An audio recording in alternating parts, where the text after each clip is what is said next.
Olá, eu sou o Renan Camioto e nesta primeira aula nós vamos ter uma espécie de introdução a toda a nossa disciplina. Nós vamos falar do tema de neurotransmissores, que será a base de toda a nossa discussão nessa disciplina.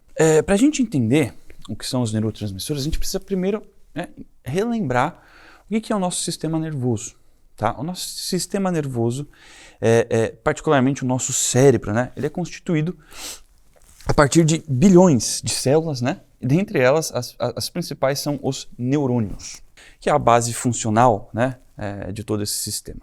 Os neurônios, eles se comunicam entre si, tá? E a função do sistema nervoso, a função cerebral, depende de uma boa comunicação dessas células, uma boa comunicação entre essas células, tá bom? Como se dá essa comunicação? Essa comunicação se dá por estímulos eletroquímicos. Tá? São estímulos que têm uma característica elétrica, né? Que é o potencial de ação dos neurônios, mas todos esses estímulos são ativados por alguns compostos químicos que nós chamamos de neurotransmissores. Esses neurotransmissores são muito importantes para toda a função do sistema nervoso e para a regulação do nosso humor. Tão importantes que os fármacos utilizados para tratamento de transtornos de humor, como depressão, como ansiedade, são fármacos que interagem de alguma forma na função desses neurotransmissores. Tá? Seja numa melhor ativação do receptor por esses neurotransmissores, seja mimetizando a ativação desses neurotransmissores, ou até mesmo aumentando o tempo, né, de permanência, de disponibilidade desses neurotransmissores na fenda sináptica, por exemplo, como os inibidores de recaptação de serotonina, de noradrenalina, etc. Tá? Então, é de suma importância, né, nós entendermos o que são esses neurotransmissores, né, tendo em vista que todo o tratamento do ponto de vista orgânico, do ponto de vista material, né, todo o tratamento farmacológico que nós temos se dá na regulação da função destas moléculas. Eu quero conversar com vocês aqui sobre como esses neurotransmissores são feitos, cada um em particular, tá bom? E quais são os efeitos dele no nosso organismo. Mas para a gente entender uma coisa, né, uma característica base de todos esses neurotransmissores, eu gostaria de relembrá-los uma coisa. Nós temos que produzir, né, os nossos neurônios, as nossas células nervosas produzem esses neurotransmissores. Eles produzem, sintetizam esses neurotransmissores a partir de algo que eu vou chamar aqui, durante toda esta disciplina, de precursores desses neurotransmissores. Precursores são moléculas, que vocês vão ver aqui quais tipos de moléculas, mas são moléculas químicas, e, em geral, moléculas que nós adquirimos através da nossa alimentação. Tá? Mas vamos lá, vamos cada um de uma vez, vamos entender cada um deles. Ó. Então, o primeiro neurotransmissor que eu quero citar aqui é a dopamina. Vamos lá.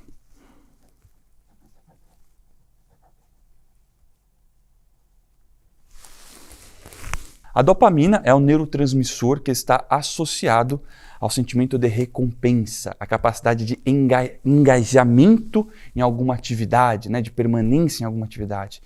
Ela está associada aos nossos desejos, a nossa capacidade de desejar as coisas. Tá? Isto porque a dopamina ela alimenta centros de recompensa no nosso sistema nervoso central. Tá? Então toda vez que a gente faz alguma atividade onde esse centro de recompensa é ativado, esse estímulo tende a induzir o indivíduo a repetir aquele ato que originou o estímulo inicial. Tá? É para isso que serve essa sensação de recompensa. Né? É uma forma do seu organismo garantir que você vai repetir aquele ato. Tá? Por exemplo, né, dois eventos que estimulam bastante a ativação desse centro de recompensa via dopamina é a alimentação, o ato de se alimentar, e a relação sexual. São dois eventos que, vejam, um do ponto de vista individual, o outro do ponto de vista da espécie, são eventos que precisam ocorrer na vida do sujeito. Se o homem, né, ou o animal não come, veja, ele não subsiste. Tá? Ele não tem toda a questão material, né, que ele necessita para sobreviver. Do ponto de vista da espécie, se ele não tem relação sexual, a espécie morre, a espécie acaba. Tá? Então, veja, a ativação desse centro de recompensa, esse prazer que a gente tem no comer, na relação sexual, é a garantia que a gente vai repetir este ato. A garantia orgânica, vamos colocar assim, que a gente vai querer sempre repetir este ato. Então veja, a falta dessa dopamina, ela vai prejudicar, ela vai dificultar justamente, né, a nossa capacidade de realizar essas coisas próprias da nossa vida individual e nossa vida, né, em espécie. Então, o ato de comer, né, a nossa higiene pessoal, a nossa capacidade de trabalho, a nossa capacidade de relação, tudo isso será prejudicado se não houver dopamina suficiente sendo produzida. Tá? Esse desequilíbrio na produção ou na resposta da dopamina está particularmente, né, geralmente associada, geralmente presente em vícios. Né? Então, o alcoólatra, o viciado em drogas, o viciado em pornografia, o viciado em sexo, né? O vício mesmo em telas, em alguns tipos de comida específicas, em comfort foods, que são comidas que muito ricas em calorias, açúcar, gorduras e aumentam muito a dopamina. Todos esses vícios, né, desequilibram a nossa resposta à dopamina. Tá? Porque esses vícios eles promovem uma grande, né, um grande pulso de produção de dopamina, que quando você volta para a vida real, veja, é muito difícil de você conseguir. Então você se adapta a ter, né, grandes necessidades de dopamina. Bom, sabendo disso, vamos entender como que a dopamina é feita, como que esse neurotransmissor é feito no nosso organismo. Lá, né, no teu cérebro, no teu neurônio, você precisa ter fenilalanina, tá? Um aminoácido. Esse aminoácido precisa chegar, né, lá no seu sistema nervoso central para que haja, né, o início da produção de dopamina. Tá? Já adianto, a fenilalanina é um aminoácido que nós chamamos de essencial. Existem alguns aminoácidos que a gente produz, nosso corpo produz. Existem outros que não. Esses outros nós, né, precisamos adquiri-los através da nossa alimentação. Tá? A fenilalanina, então, é convertida em tirosina, que posteriormente é convertida em L-dopa, e por fim é convertida em dopamina finalmente. Tá? Então a fenilalanina, a gente precisa adquirir ela através da alimentação. Depois, diversas reações químicas precisam ocorrer até a produção de dopamina. Tá? E aqui eu quero ressaltar um aspecto interessante. Essas reações químicas aqui não acontecem de modo espontâneo. Elas acontecem devido à presença de compostos químicos, né, proteínas chamadas de enzimas. Tá? A enzima é um catalisador químico. Ela faz com que a reação ocorra. Né? Ocorra de modo eficiente, de modo rápido. Tá bom? Então veja, eu quero ressaltar aqui duas enzimas, na segunda e na terceira reação. Tá? Aqui a chamada tirosina hidroxilase. E na segunda reação, a dopa descarboxilase. Presta atenção nessa informação. Para essas duas enzimas aqui funcionarem, e a reação química de síntese de dopamina ocorrer, são necessários cofatores enzimáticos. Elas são enzimas que necessitam de cofatores enzimáticos. Quais são esses cofatores enzimáticos, Renan? No primeiro caso aqui, ó, nós temos o cobre. E nesse segundo caso aqui nós temos a vitamina B6. Vitamina B6 e cobre são coisas que, assim como a fenilalanina, nós conseguimos através da nossa alimentação. Tá? Então nós precisamos, veja, só que na síntese de dopamina, nós estamos diante de três reações químicas que são dependentes aí da nossa alimentação. Quadros de deficiência de algum desses nutrientes pode prejudicar, portanto, a síntese da sua dopamina. Tá? E não só uma deficiência quantitativa, mas também uma deficiência relativa. Isso é uma deficiência da capacidade de funcionamento desses nutrientes. Tá? Eu vou dar um exemplo muito claro aqui. O cobre é um metal e a sua função pode ser, aqui nessa enzima, pode ser antagonizada através da contaminação de outros metais, como, por exemplo, alumínio e o zinco. Se tiver aí no Covid, né, o pessoal tomando zinco à torta e à direita, tomando 50 miligramas de zinco quelado, uma dose cavalar de zinco. Doses acima de 30 miligramas de zinco são doses que já aumentam muito o risco de haver uma competição entre o nosso zinco, entre o nosso cobre, perdão, e esse zinco que está sendo ingerido. Tá? Você pode começar a prejudicar, por exemplo, a função do cobre, a capacidade do cobre aqui, né, de se envolver nessa reação química através de uma suplementação errada de zinco ou uma contaminação por alumínio. Tá? Vitamina B6 aqui eu vou comentar numa aula mais específica, mas o excesso de estrogênio pode prejudicar a função dessa enzima também. Tá bom? Bom, esse é o primeiro neurotransmissor. O segundo neurotransmissor é o seguinte. É a noradrenalina, tá? Ela é uma continuação, a produção dela é uma continuação aqui da dopamina, tá bom? Então, da dopamina, existe uma reação química que produz noradrenalina, tá? A noradrenalina é o seguinte, ela é o principal neurotransmissor associado à resposta de luta ou fuga, a nossa adaptação, principalmente aguda, ao estresse. Tá? Então, quando a gente está diante de uma situação de estresse, a gente toma, sei lá, um susto muito grande, uma reação, evidentemente uma reação maior, a gente consegue perceber isso num susto. Num susto a gente consegue perceber isso, mas numa situação até mais grave, de um assalto, sei lá, qualquer coisa que coloque sua vida em risco, algum estresse muito evidente. Né?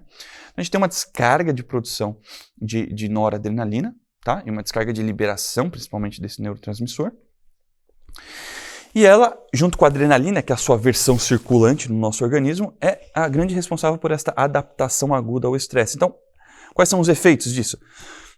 Juntas, né? A noradrenalina e a adrenalina aumentam a nossa glicemia, aumentam a nossa frequência cardíaca, aumentam a nossa pressão arterial, tá? Dilatação de pupila, por exemplo, contração de esfíncteres, né? Do intestino e da bexiga. Porque, é claro, você está no meio de uma situação de estresse, de luta ou fuga, você precisa lutar para garantir a tua vida, você não vai ir no banheiro. Então, a gente trava, né? A gente trava ali, a pupila dilata, o coração vem na boca, né? E a gente fica muito atento para conseguir responder ao estresse, tá bom? A noradrenalina é quem faz isto, tá? Um desequilíbrio desse neurotransmissor, o que pode causar? Uma dificuldade dessa adaptação. Essa adaptação não ocorre direito. E aqui o desequilíbrio pode ser tanto a falta quanto o excesso. Tá? E esse desequilíbrio, como é que ele se manifesta, né, de modo mais sensível no paciente? Pelo medo. Né? O medo e o descontrole. E aqui o descontrole é muito material. Tá? Um exemplo muito clássico é a crise de ansiedade, uma crise de pânico. Né?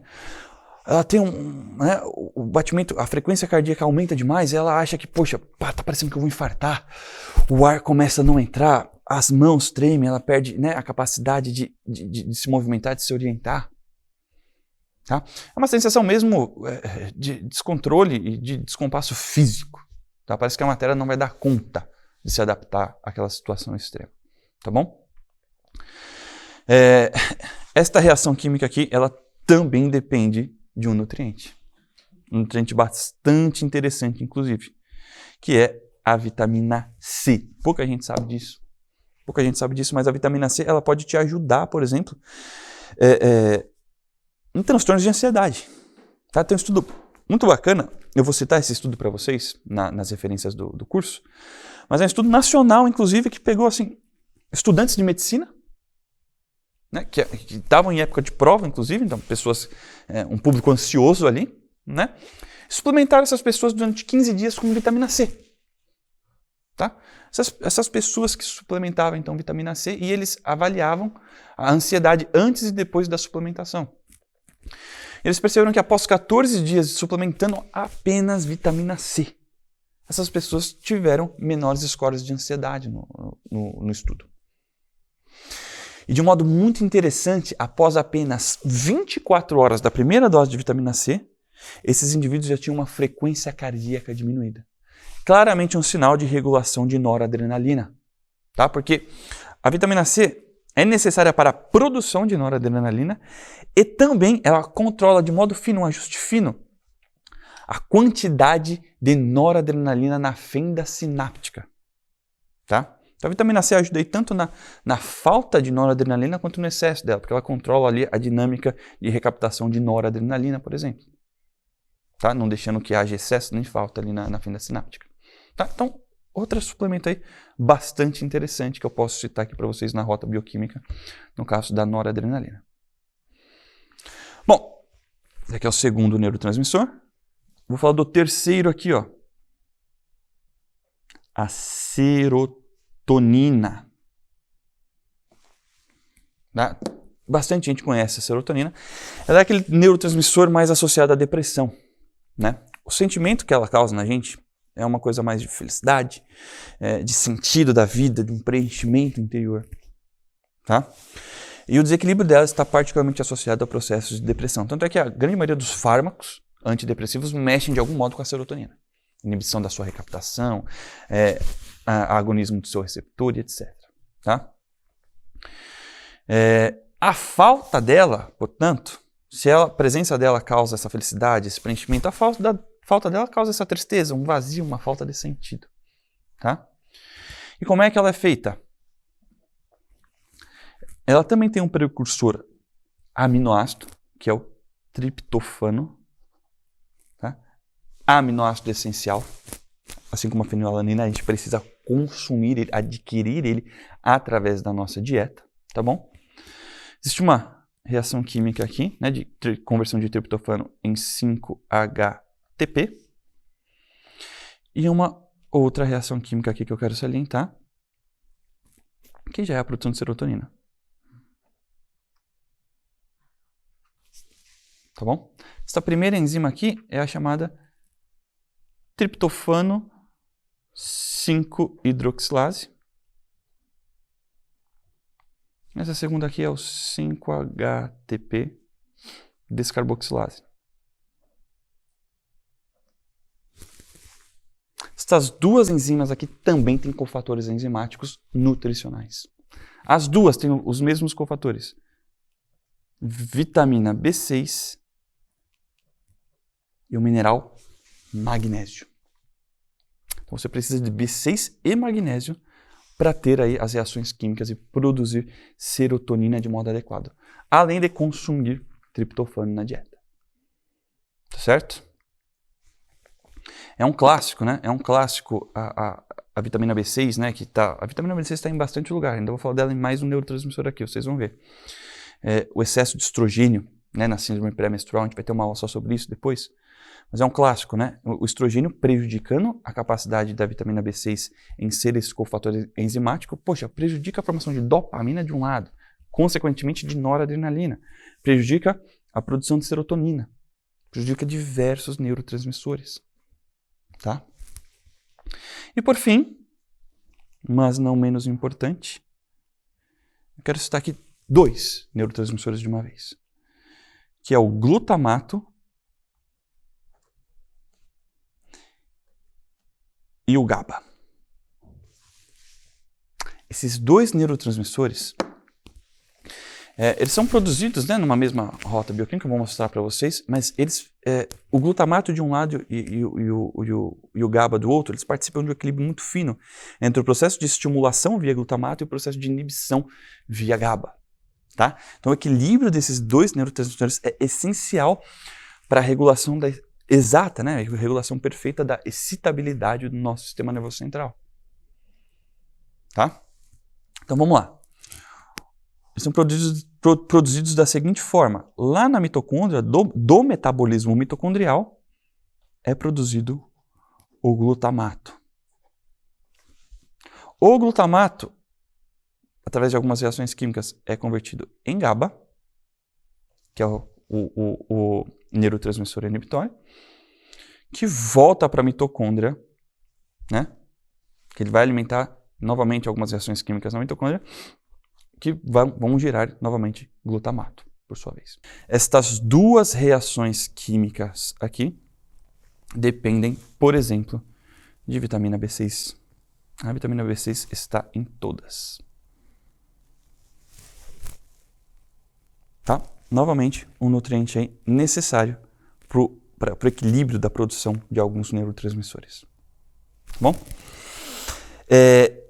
Aqui eu citei vitaminas e minerais que são necessários na síntese, na produção de neurotransmissores. Mas há nutrientes que são responsáveis também pela capacidade do neurotransmissor exercer o seu efeito biológico via receptores, por exemplo. Ou mesmo via, né, existência de neurônios capazes de produzir aqueles neurotransmissores. Vou dar alguns exemplos aqui bacanas. Aqui na dopamina, neurônios dopaminérgicos. Tá? A síntese de neurônios dopaminérgicos, o aparecimento de neurônios que são capazes de produzir dopamina, dependem, por exemplo, de vitamina D. A vitamina D é capaz de estimular, né, a produção de neurônios, né, que sintetizam dopamina.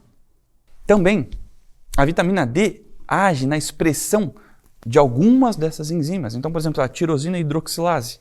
A vitamina D, né, é necessária para a sua expressão, né, gênica e proteica. Então, a vitamina D vai lá no gene do neurônio, estimula a transcrição do gene e a síntese da proteína, né, que vai dar origem à tirosina hidroxilase. Para ter tirosina hidroxilase, você precisa de vitamina D, tá? Para a produção desta enzima. Também eu posso citar aqui, ó, nos receptores de glutamato e GABA, né? Esses receptores, a atividade desses receptores, a capacidade do glutamato e do GABA de ativar esses receptores depende de nutrientes. Por exemplo, o zinco e o magnésio. São dois minerais que modulam a atividade de ambos os receptores de glutamato, né, que é o neurotransmissor excitatório, e do GABA, que é o neurotransmissor inibitório. Tá certo? Veja, pessoal, de modo sucinto, isso daqui é a introdução, tá? Uma discussão que a gente tem que ter antes da gente começar a entrar nos outros assuntos. Por quê? Vocês têm que entender o seguinte: se é muito interessante, se é muito bom a gente conseguir, através de um fármaco, modular a ativação de um receptor de um neurotransmissor ou da quantidade de neurotransmissor ali na fenda sináptica, é muito mais interessante, é tão interessante quanto a gente garantir que vai haver produção adequada desses neurotransmissores. Tá? Porque mesmo um fármaco ali que aumenta a biodisponibilidade de serotonina na fenda sináptica. Veja, este fármaco depende que a serotonina seja produzida. Tá? E acontece que, para a produção de serotonina, para a produção de dopamina e por aí vai, é necessário o quê? Uma porção de coisas que a gente encontra na nossa alimentação, ou que pode ser otimizado ou corrigido via suplementação. Tá bom? Então, se é interessante a gente modular a resposta final, é interessante também, tanto mais interessante é a gente produzir, né, garantir uma produção adequada desses neurotransmissores via nutrição e suplementação. Tá bom? Este é o recado da nossa primeira aula.